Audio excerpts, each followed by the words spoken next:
ہم آغاز کر رہے ہیں شہادت جناب عباس سے، اور اس کو آپ لوگ غور سے سنیے گا، اور وہ نکات کہ جو ہم نے خاص طور سے تذکرتاً پیش کیے ہیں ان کو آپ اپنے پاس نوٹ کر لیجئے گا۔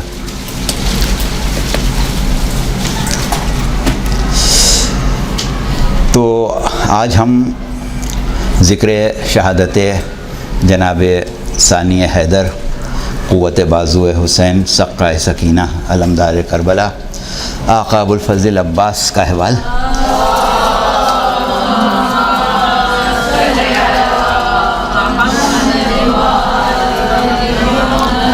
ظاہر ہے کہ جناب عباس کا ذکر آپ لوگوں کے لیے کوئی نیا ذکر بھی نہیں ہے،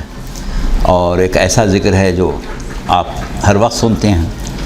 اور جناب عباس وہ شخصیت ہیں کہ جو ہر مومن کے قلب میں ایک خاص جگہ رکھتے ہیں، اور ہر پریشانی میں، ہر مشکل میں انسان جو ہے مومن، اس کی توجہ جناب عباس کی طرف جاتی ہے۔ لیکن کیونکہ ہمارا تسلسل گفتگو جس انداز پر چل رہا ہے اس انداز پر ہمیں حضرت عباس کا ذکر بھی کرنا ہے، تو جناب عباس آپ کو معلوم ہے کہ تمنائے قلب امیر المومنین ہے، کہ آپ نے یعنی آپ سوچیں کہ علی ابن ابی طالب جیسا شخص جس نے سوائے اللہ کی رضا کے، سوائے اپنی مرضی کو مرادات اللہ کے لیے وقف کرنے کے کوئی تمنا اپنے لیے کبھی نہیں کی، لیکن یہ ایک تمنا ہے جو عباس کے امیر المومنین کے دل میں تھی۔ تو فاطمہ کلابیہ جناب ام البنین کا تذکرہ ہم نے اس سے پہلے حضرت عباس کے بھائی عبداللہ ابن علی کے سلسلے میں کی شہادت کے سلسلے میں کر دیا تھا، لیکن جناب عباس جو ہیں وہ پہلے فرزند ہیں جناب ام البنین کے، اور ننھیال اور دندھیال دونوں کی طرف سے ملنے والی خاندانی خصوصیات کا ذکر عبداللہ ابن علی کے حالات میں ہو چکا ہے۔ اچھا، اب جناب عباس کا تذکرہ کرتے ہوئے ہم ایک بات یہاں سے شروع کریں گے کہ آپ کی ولادت کا سن بعض نے 26 ہجری اور اکثر نے 28 ہجری لکھا ہے۔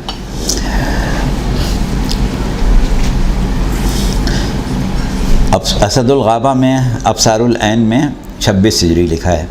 اسی طرح نعمت اللہ جزائری نے انوار النعمانیہ میں بھی یہی بیان کیا ہے۔ علامہ داودی نے العمدہ میں امام صادق سے ایک روایت میں مناقب حضرت عباس نقل کرنے کے بعد یہ جملہ لکھا ہے کہ آپ 34 سال کی عمر میں شہید ہوئے، تو اب کربلا کیونکہ 60 ہجری میں ہوا تو ظاہر ہے کہ آپ کی ولادت جو ہے وہ اس حساب سے 26 ہجری بنتی ہے۔ اچھا، یہ بات آپ لوگ ذہن میں رکھیے گا کہ ہم لوگ جو اپنا حساب لگاتے ہیں، اپنی عمریں ناپتے ہیں، اپنے بچوں کی عمریں دیکھتے ہیں، وہ اپنے یونانی کیلنڈر سے دیکھتے ہیں، شمسی کیلنڈر سے۔ اگر آپ شمسی کیلنڈر کو اس قمری کیلنڈر سے ایک نسبت اور موازنے کے طور پر رکھیں تو جب ہمارے اپنے کیلنڈر کے 33 سال ہوتے ہیں تو قمری کیلنڈر کے 34 سال ہو جاتے ہیں۔ یعنی اگر ایک بچہ مثال کے طور پر 12 جنوری 1900 فلاں کسی تاریخ کو پیدا ہوا، اور اب آپ نے حساب لگایا کہ یہ بچہ 33 سال کا ہو گیا، اگر آپ اس کو قمری حساب سے حساب لگائیں گے تو 34 سال کا ہو گیا ہوگا، یعنی 33 سال میں 1 سال قمری بڑھ جاتا ہے۔ تو اب ہم لوگ جو ائمہ کی عمریں، شہدائے کربلا کی عمریں، یا اور دیگر ایسے افراد کہ جن کو ہم مذہبی شخصیت سمجھ کے دیکھتے ہیں اور ان کی عمروں کی بات کرتے ہیں، تو دراصل وہ قمری عمریں ہوتی ہیں۔ آپ اس کا حساب اگر شمسی سے لگائیں گے تو فرق ہو جائے گا۔ جیسے مثال کے طور پر امام حسین کی عمر کربلا میں 57 سال بیان کی جاتی ہے، لیکن یہ 57 کون سے ہیں؟ یہ قمری ہیں۔ اگر آپ آ جائیں اپنے والے کیلنڈر پر تو یہ تقریباً 55 سال بنیں گے۔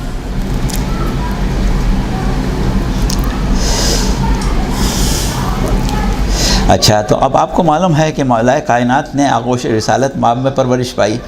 اور آخر وقت تک خدمت، رفاقت اور انتہائی قربت میں رہے۔ پیغمبر اسلام نے اپنی حیات میں ذکر شہادت امام حسین اتنی اثر انگیزی کے ساتھ بار بار بیان کیا تھا کہ تمام صحابہ 60 ہجری تک اتنے متاثر تھے کہ کم از کم یہ ضرور کہتے تھے کہ یمنا رسول اللہ عراق نہ جائیے گا۔ اب یہ کیسے ممکن ہے کہ وہ تاثر جو پیغمبر اسلام صلی اللہ علیہ وآلہ وسلم کے ذکر سے امت تک پہنچا تھا کہ شہادت امام حسین کے سلسلے میں کیا صورت ہونے والی ہے اور اس کی اثر انگیزی کیا ہے، تو وہ اثر انگیزی قلب امیر المومنین علیہ السلام پر، جبکہ وہ خود امام حسین کے والد ماجد ہیں، کس حد تک بڑی ہوگی۔ اور اسی جذبے کے ساتھ قوت بازو امام حسین کی جستجو، تمنا، بارگاہ خداوندی میں دعا، یہ سب چیزیں جو ہیں وہ دراصل ایک ایسا امر ہے کہ جو بہت ہی واضح طور پر ظاہر ہے۔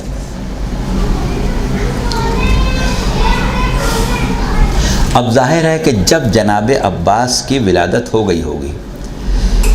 اور امیر المومنین کو یہ سکون ہوا ہوگا کہ پروردگار عالم نے مجھے وہ فرزند عطا کر دیا جس کو میں نے اللہ سے مانگ کے لیا تھا، تو اب امیر المومنین کی توجہات اس بچے کی طرف کتنی ہوں گی، اور کتنا زیادہ امیر المومنین کو جناب عباس کا خیال اور جناب عباس کی تربیت کی فکر ہوگی۔ لہٰذا یہ بات بہت ہی واضح طور پر سمجھ میں آتی ہے کہ امیر المومنین علیہ السلام کی تربیت، تعلیمات، ہم یہ دیکھتے ہیں کہ وہ افراد کہ جو امیر المومنین کی خدمت میں رہے، آپ کے اصحاب تھے، ان کو آپ نے کربلا کے لیے اس طرح تیار کر دیا تھا کہ جناب حبیب ابن مظاہر ہوں، مسلم ابن اوسجہ ہوں، نافع ابن ہلال ہوں، یہ افراد کربلا کے لیے آمادہ و تیار تھے، تو اپنے فرزند کو جسے مانگا ہی کربلا کے لیے ہو، اسے کس طرح تیار کیا ہوگا۔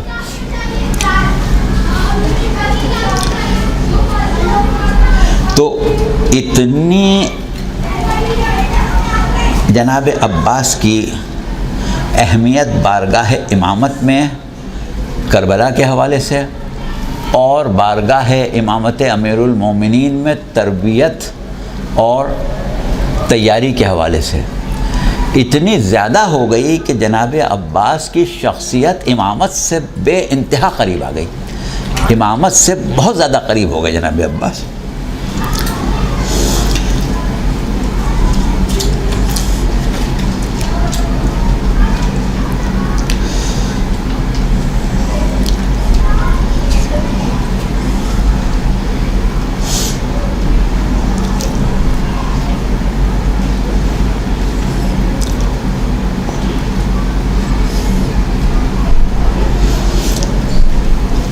اب ایک کتاب ہے ہماری ریاض القدس، اس میں انہوں نے جناب عباس کے بارے میں جو کچھ لکھا ہے، عام لوگ تو کیونکہ عقلیں تو خیر قبول ہی نہیں کر سکتے، لیکن کیونکہ ہم محبان اہل بیت اور ولایت امیر المومنین علیہ السلام کو اپنے قلوب میں بہت زیادہ گہرائی کی حد تک رکھتے ہیں، اس لیے ہم ان چیزوں پر یقین کرتے ہیں۔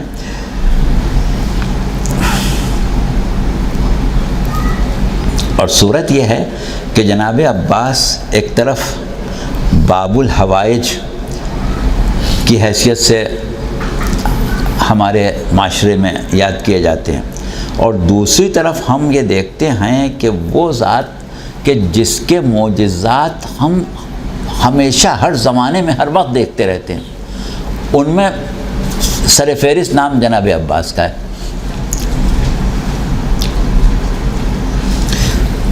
ریاض القدس میں تو یہاں تک ہے کہ آپ کی ولادت کا انداز، آپ کا دنیا میں آنے کا جو ایک طریقہ تھا، وہ بالکل ویسے ہی تھا جیسے معصومین دنیا میں آتے ہیں۔ انہوں نے کہا ہے کہ ولادت کے بعد آپ نے سب سے پہلے سجدہ خالق کیا تھا،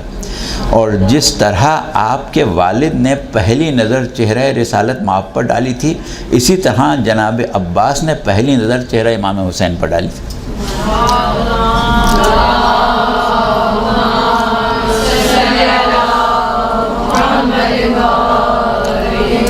اور اس نظر ڈالنے میں اتنا خلوص تھا کہ عباس کی آخری نظر جو تھی وہ بھی چہرہ امام حسین پر ہی تھی۔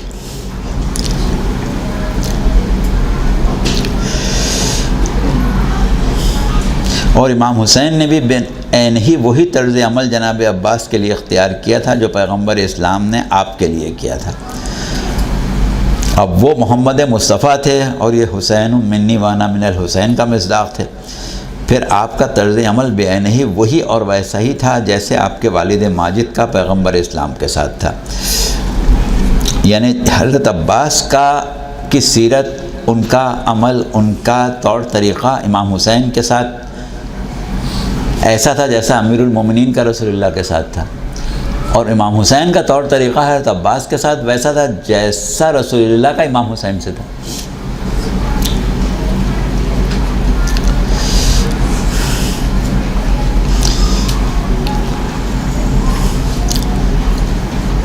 اب ہمیں معلوم ہے کہ ولایت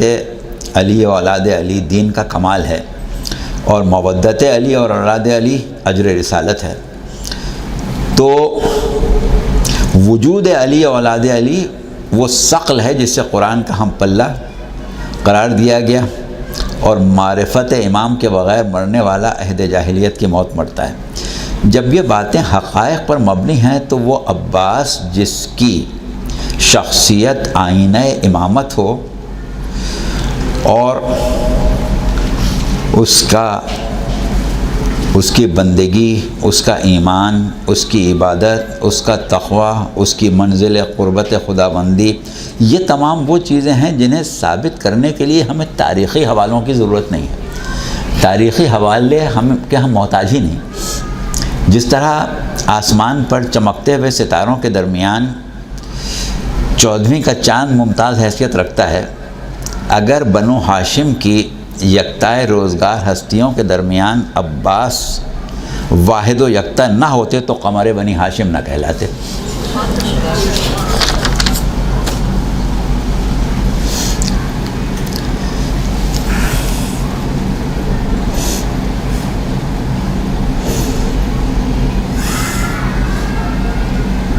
اب وہ عباس کے جن سے امیر المومنین کو خصوصی لگاؤ ہو، اور امام حسین علیہ السلام سے اس کی نسبت جو ہے وہ خصوصی ہو، تو علی و فاطمہ کے گھر کے افراد کو اس عباس سے کتنی محبت اور کتنی ڈھارس ہونا چاہیے۔ خصوصاً علی کی اولاد اور بیٹوں کے دل میں عباس کی کیا حیثیت ہوگی۔ ہم پہلے بھی بیان کر چکے ہیں کہ فطرت انسانی کے باطنی اسرار و رموز کو مورخ کبھی تاریخ کے صفحات پر نہیں لکھ سکتا۔ مورخ کے لیے ممکن نہیں ہے کہ صفات انسانی اور باطنی اسرار و رموز نفس انسان اور وہ صفات کہ جن کا تعلق انسان کی اس کیفیت سے ہے جسے ہم اس کے قلبی کیفیت کہتے ہیں، اس کو کبھی مورخ نہیں لکھ سکتا۔ وہ صرف محسوس کرنے کی چیزیں ہوتی ہیں۔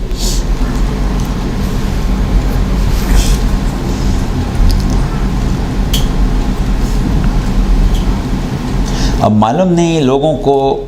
یہ کیا مرض ہے، کیا پریشانی ہے کہ وہ یہ چاہتے ہیں کہ ان اسرار و رموز کو ہم تاریخ سے سند حاصل کریں ان کی، تو وہ تو ظاہر ہی نہیں ملے گی۔ جناب ابو حمزہ سمالی نے جو زیارت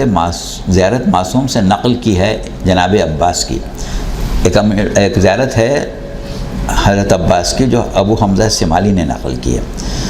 تو اس میں جو الفاظ ہیں السلام علیکہ یبن امیر المومنین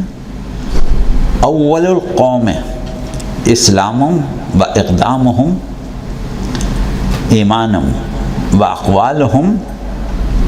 بدین اللہ و احوالہم علی الاسلام، یعنی سلام ہو آپ پر اے فرزند امیر المومنین جو اسلام میں پوری قوم سے اول ایمان میں سب سے مقدم، دین خدا میں سب سے زیادہ ثابت قدم، اور اسلام کے محافظوں میں سب سے بڑے محافظ۔ یعنی اتنی بڑی فضیلتیں معصوم نے امام جناب عباس سے منسوب کی ہیں کہ جو عام آدمی جس کی نظر میں معرفت عباس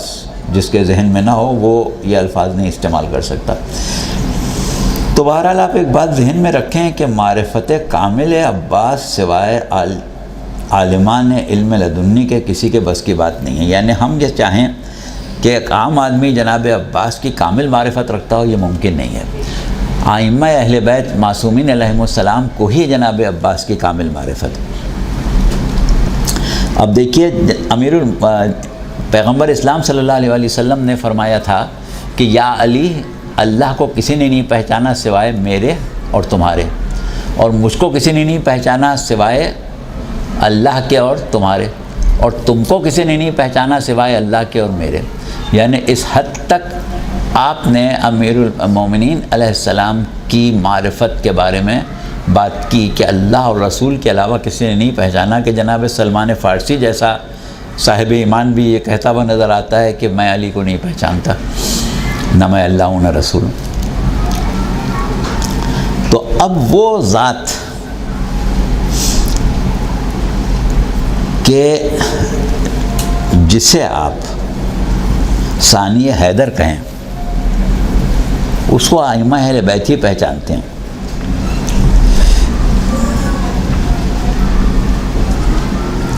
عام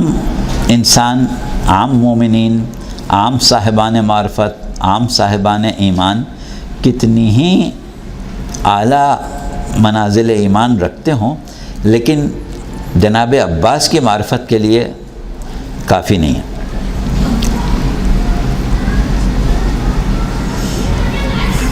اب ایک انسان کی فطرت یہ ہوتی ہے کہ جس سے دل و جان سے محبت کرتا ہے، جس پر قربان ہونا اپنا مقصد وجود سمجھتا ہے، وہ اپنے مکارم اخلاق کا ہدف آخر اسی محبوب کے کردار اور اخلاق کو سمجھتا ہے، اسی کو اپنانے کی کوشش کرتا ہے۔ اب ہم جانتے ہیں کہ عباس کی زندگی کا مقصد حسین کی نصرت، حسین کی جانثاری، حسین سے محبت، حسین سے وفاداری۔ تو جب عباس کے لیے مرکز و محور نگاہ حسین ابن علی ہیں، تو عباس نے پوری زندگی جس اخلاق کی تعمیر کی ہوگی وہ کون سا اخلاق ہوگا؟ وہ سوائے اخلاق حسین ابن علی کے کوئی دوسرا اخلاق نہیں ہو سکتا۔ تو یہی وجہ ہے کہ جناب عباس امام حسین سے بہت زیادہ قریب ہیں۔ وہ کسی شاعر نے کہا تھا کہ ہے دل میں خدمت آقا کا آج بھی جذبہ، حسین کو جو پکارا تو آ گئے عباس۔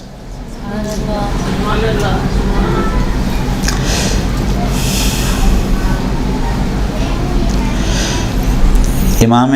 ویسے تو ائمہ نے ہمارے جناب عباس کی مد و ثنا کی، جیسے ابھی ہم نے یہ زیارت سنائی۔ امام صادق علیہ السلام کا ایک جملہ ملتا ہے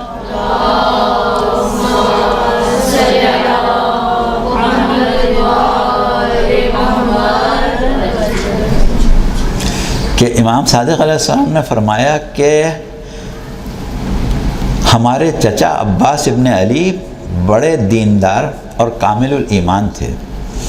آپ نے حسین ابن علی کا ساتھ دیتے ہوئے معرکہ کربلا میں کارہائے نمایاں انجام دیا اور آخرکار درجہ شہادت پر فائز ہوئے۔ اب آپ سوچیں کہ وہ کام کہ جس کو امام معصوم کارہائے نمایاں کہے، وہ ایمان کہ جس کو امام معصوم کامل ایمان کہے، اور وہ خلوص اور وہ شجاعت کہ جس کو معصوم خاص طور سے پیش کرے، وہ کیا ہوگا؟ عام آدمی تو اس کا تصور نہیں کر سکتا۔ اب دیکھیے، ابھی آپ امام حسین علیہ السلام کے اصحاب کا ذکر سن رہے ہیں، کیسے کیسے کامل ایمان، کیسے کیسے عبادت گزار، کیسے کیسے باوفا، کیسے کیسے علماء، شجاع، صاحبان تقوی، مثالی بندگی رکھنے والے افراد تھے جو امام حسین کے ساتھ کربلا میں شہید ہوئے تھے۔ اب امام معصوم جناب حسین ابن علی جیسا عادل عباس کو ان بے مثال اصحاب کے لشکر کا علمدار بنائے، تو اس کا مطلب کیا ہے کہ وہ تمام اوصاف جو ان اصحاب میں تھے عباس میں بیک وقت بدرجہ عتم موجود تھے۔ اگر جناب عباس میں وہ صفات نہ ہوتی کہ جو اصحاب امام حسین کی جملہ صفات پر غالب آ جائیں تو امام حسین کبھی حضرت عباس کو اس لشکر کا علمدار نہیں بناتے۔ تو اب جس لشکر کا علمدار معصوم نے عباس کو بنایا، اس لشکر کے کردار کو دیکھیں اور پھر عباس کو سوچیں کہ عباس کا مقام کیا ہوگا۔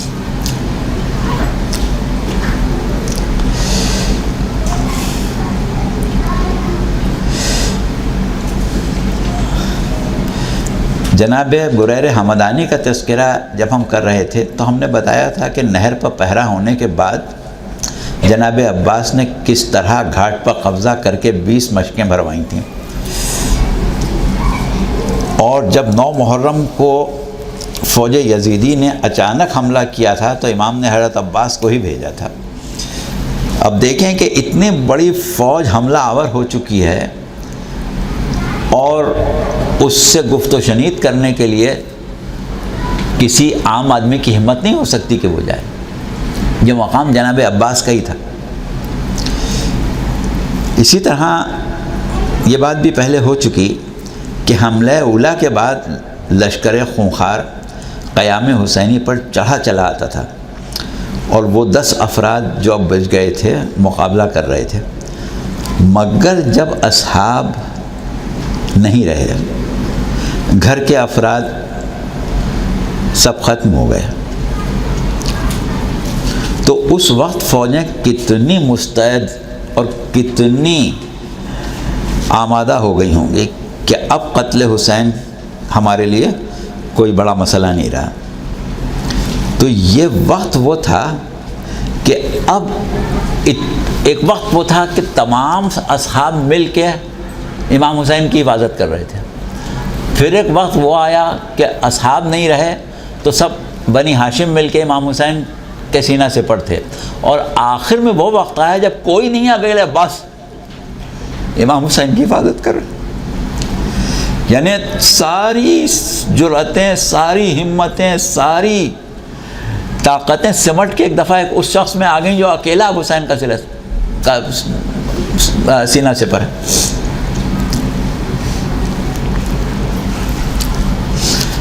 ہم یہ سمجھتے ہیں کہ شجاعت عباس کا اگر نقشہ کھینچنا ہو تو کربلا میں یہ وقت جناب عباس کے شجاعت کے اظہار کا بہترین وقت تھا کہ جب عباس اکیلے وہ کردار ادا کر رہے ہیں جو ساری فوج ادا کر رہی ہے، جو سارا لشکر ادا کر رہا تھا، کیونکہ ابھی بھی کسی کی مجال نہیں کہ امام حسین کے اوپر حملہ کر دے، ابھی عباس ہیں۔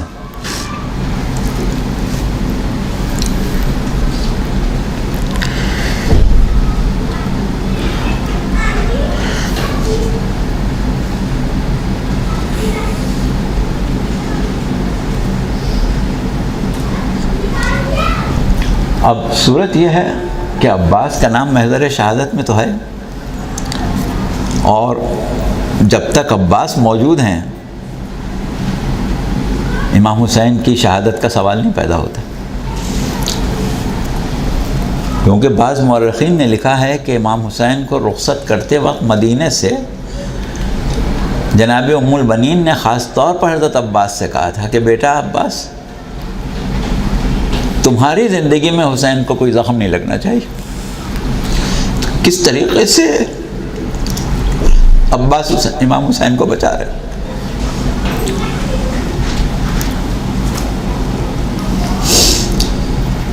اب ظاہر ہے کہ اگر عباس کا نام محضر شہادت میں ہے تو عباس پر قتل ہونا بھی واجب ہے۔ اب ایسی صورت میں مولا سے التجا کی کہ آقا اب اس غلام کو بھی بھیج دیں، لیکن یہ کہنے میں تو بہت آسان ہے، ایک طرف جناب عباس کا امام حسین سے قتل ہونے کی اجازت مانگنا، گویا جناب عباس اب اس بات پر آمادہ ہیں کہ حسین کو تنہا چھوڑیں، اور دوسری طرف امام حسین کے لیے جناب عباس کو بھیجنا گویا اب اپنے آپ کو مکمل طور سے بے کس کر لینا۔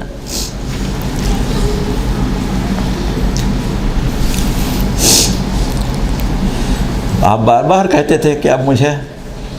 اپنے قدموں پر نثار ہونے کی سعادت عطا کر دیجیے، اور امام کا وہ جملہ تاریخ میں مشہور ہے کہ عباس تم تو میری فوج کے علمدار ہو۔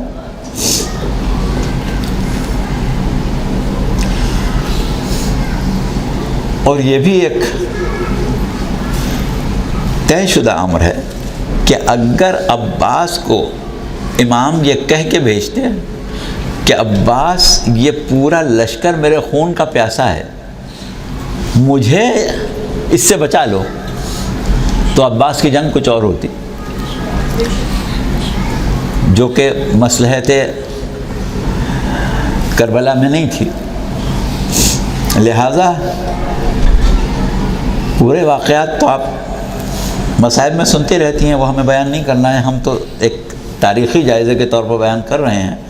یہ جملہ تاریخ میں امام حسین کا ملتا ہے کہ جب امام حسین نے اجازت دی تو یہ کہہ کے دی تھی کہ عباس پانی کی سبیل کرنا۔ اب عباس کو حسین ابن علی پانی کی خواہش کا اظہار کر کے بھیجیں تو یہ کیسے ممکن ہے کہ عباس کی توجہ پانی کو حاصل کرنے پر نہ ہو؟ یعنی آپ نے حضرت عباس کی توجہ ہی اس طرف سے ہٹا دی۔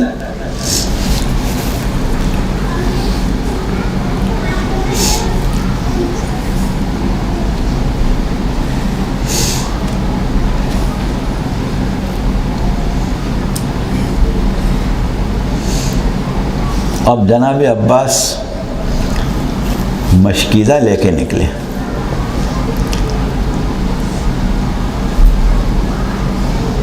یہ مصلحت امام تھی کہ جو تمنا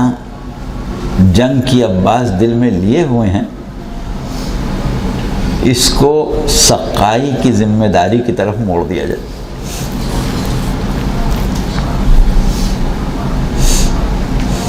آپ سنتے رہتے ہیں کہ جناب عباس کا وجود جو تھا اس سے اہل حرم کی ڈھارس بندھی ہوئی تھی، لیکن اپنی جگہ صحیح ہے یہ بات، لیکن اگر آپ کبھی غور کریں کہ اہل حرم کی ڈھارس اس لیے تو یقیناً بندھی بھی ہوگی کہ عباس ان کے پردے کا محافظ ہے، لیکن دوسری طرف اہل حرم دیکھ رہے تھے کہ اب امام کی حفاظت کرنے والا عباس کے سوا کوئی نہیں۔ عباس کا میدان میں جانا گویا حسین کی شہادت کا یقین ہونا ہے کہ اب عباس چلے جائیں گے تو پھر حسین کو کون بچائے گا۔ لہذا بیویوں کو جناب عباس کا جانا انتہائی شاق تھا کہ عباس گئے تو گویا حسین بے کس ہو گئے۔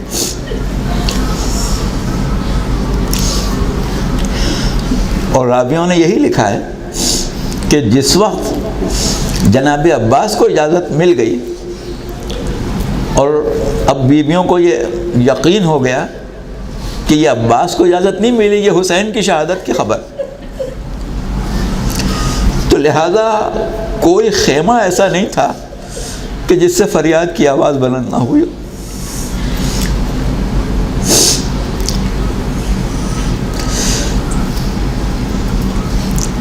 اب عباس کو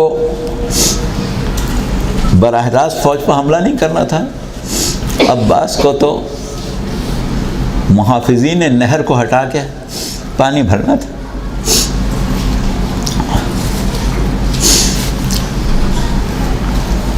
اور ایک حملے میں لے لیا دریا، فوج باطل کہاں کہاں عباس،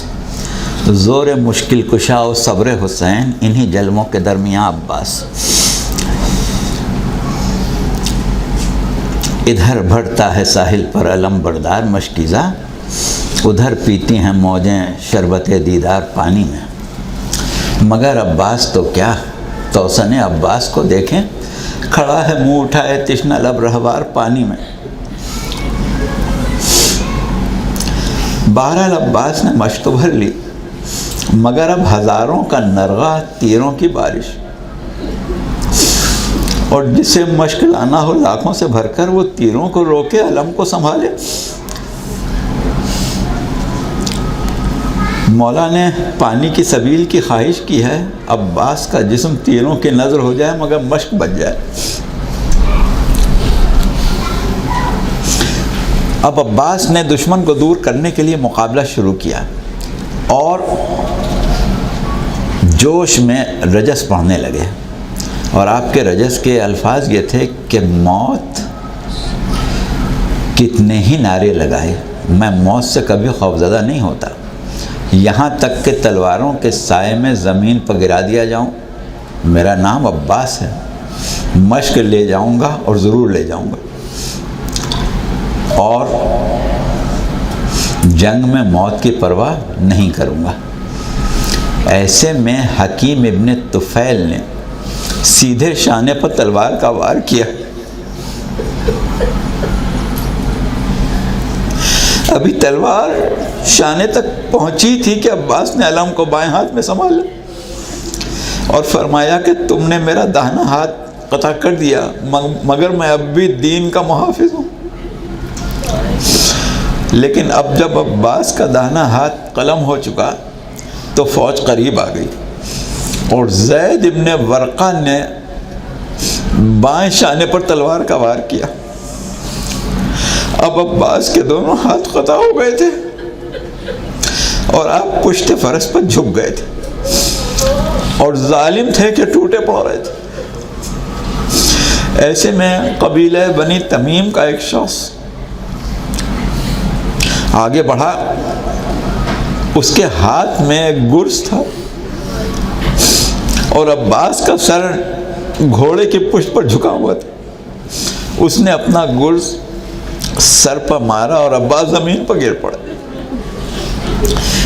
معلوم نہیں عباس نے آقا کو مدد کے لیے پکارا یا آخری سلام کیا، لیکن حسین ایک عجیب اضطراب کے عالم میں عباس کی طرف دوڑے تھے۔ 2-3 موقع ہیں جس میں امام حسین ایک خاص انداز میں میدان کی طرف آئے ہیں، یا جناب عباس کی لاش پر، یا علی اکبر کی لاش پر، یا جناب قاسم کی لاش پر، اور یہ حالت جناب عباس کی ہم تو تصور نہیں کر سکتے کہ امام حسین دیکھ سکتے ہوں گے۔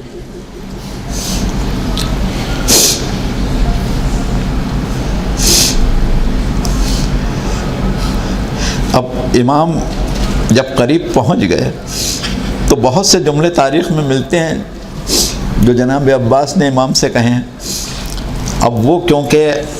متعدد جملے ہیں، ہم یہاں پر نقل نہیں کر رہے ہیں کہ کس طرح جناب عباس نے امام حسین کی زیارت کی تھی، کس طرح وصیت کی تھی کہ میری لاش نہ لے جائیں وغیرہ وغیرہ، وہ سب چیزیں ہمارے ذکر میں شامل نہیں ہیں۔ لیکن بہرحال ابھی ہم نے یہ کہا تھا کہ جب جناب عباس دنیا میں آئے تھے تو پہلی مرتبہ چہرہ امام حسین کی زیارت کی تھی، اور اب یہاں پر عجیب بات شاعر کہتا ہے کہ زانوِ شاہ پر عباس نے دم توڑ دیا، زانوِ شاہ پر عباس نے دم توڑ دیا، پتلیاں رہ گئیں پھر کر شہ والا کی طرف۔ اب ظاہر ہے کہ حسین اس فوج کے درمیان میں تھے جو ابھی عباس کو قتل کر چکی، اور اب کوئی چیز مانے نہیں تھی کہ فوج امام حسین پر ٹوٹ پڑے، لہذا خیام تک پہنچنے کے لیے امام حسین کو باقاعدہ جنگ کرنا پڑی تھی، اور امام جنگ کرتے ہوئے خیام تک پہنچے تھے۔ اور بعض لوگوں نے لکھا ہے کہ اس جنگ کے دوران آپ علم بھی اٹھا کے لائے تھے، اور جس کو دیکھ کے بچوں کی آس ٹوٹی تھی۔ لیکن بہرحال کہ اب وہ وقت آ گیا تھا کہ کوئی بھی ایسا نہ تھا جس کو حسین اپنا جانثار کہہ سکے۔ امام حسین کی شہادت کے خصوصی امتیازات میں ایک یہ بھی ہے کہ خود شہید ہونے سے پہلے اپنی ذات سے قلبی لگاؤ رکھنے والے ہر شخص کی قربانی امام حسین نے پیش کی، سب کا صدمہ برداشت کیا، اور مصیبتوں کی شدت کی انتہا جو تھی وہ اپنی ذات کے لیے رکھی۔ انسان کو اپنی جان عزیز ہوتی ہے، اسی لیے راہ حق میں جان دینے، جان کی قربانی بارگاہ خداوندی میں ایک کار عظیم سمجھا گیا ہے۔ لیکن حسین کی شہادت ایک ایسی قربانی تھی جس میں حسین نے اپنی جان سے زیادہ عزیز جانوں کو راہ خدا میں قربان کی۔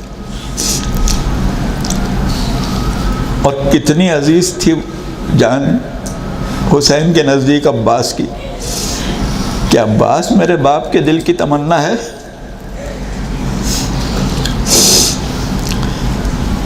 اپنی جان قربان کرنا حسین کے لیے اتنا مشکل نہیں ہوگا جتنا عباس کو قربان کرنا آسان۔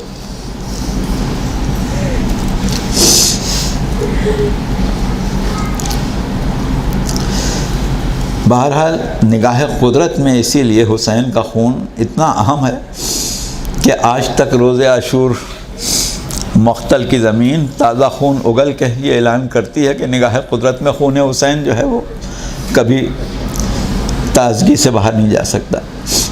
تو بہرحال اس طرح ہم نے بہت مختصر کر کے جناب عباس کی شہادت بیان کر دی۔